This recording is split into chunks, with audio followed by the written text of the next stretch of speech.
உறுப்பினர் G K மணி அவர்கள் போராட்டத்தில் கலந்து கொண்டவர்களை எல்லாம் அனுமதிக்காமல் அதற்கு பிறகு கைது செய்யப்பட்ட அந்த தொடர்பான செய்திகள் எல்லாம் எடுத்து சொல்லியிருக்கிறார்கள்.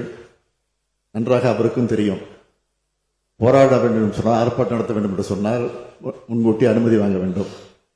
அதுவும் அனுமதிக்கப்பட்டிருக்கக்கூடிய இடத்திலே தான் அனுமதி தருவார்கள். அதுவும் காவல்துறையுடைய கட்டுப்பாடு. நேற்றைக்கு கூட ஆளுங்கட்சியாக இருக்கிற திராவிட முன்னேற்ற கழகத்தின் சார்பில் பல்வேறு இடங்களில் ஆர்ப்பாட்டங்கள் நடந்திருக்கிறது.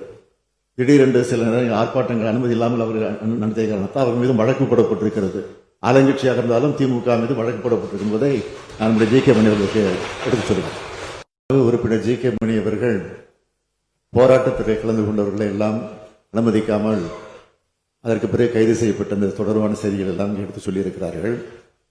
நன்றாக அவருக்கும் தெரியும். போராட வேண்டும் என்று சொன்னால், ஆர்ப்பாட்டம் நடத்த வேண்டும் என்று சொன்னால் முன்கூட்டி அனுமதி வாங்க வேண்டும்.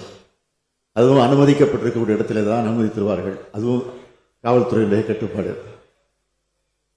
நேற்றைக்கு கூட ஆளுங்கட்சியாக இருக்கிற திராவிட முன்னேற்ற கழகத்தின் சார்பில் பல்வேறு இடங்களில் ஆர்ப்பாட்டங்கள் நடந்திருக்கிறது.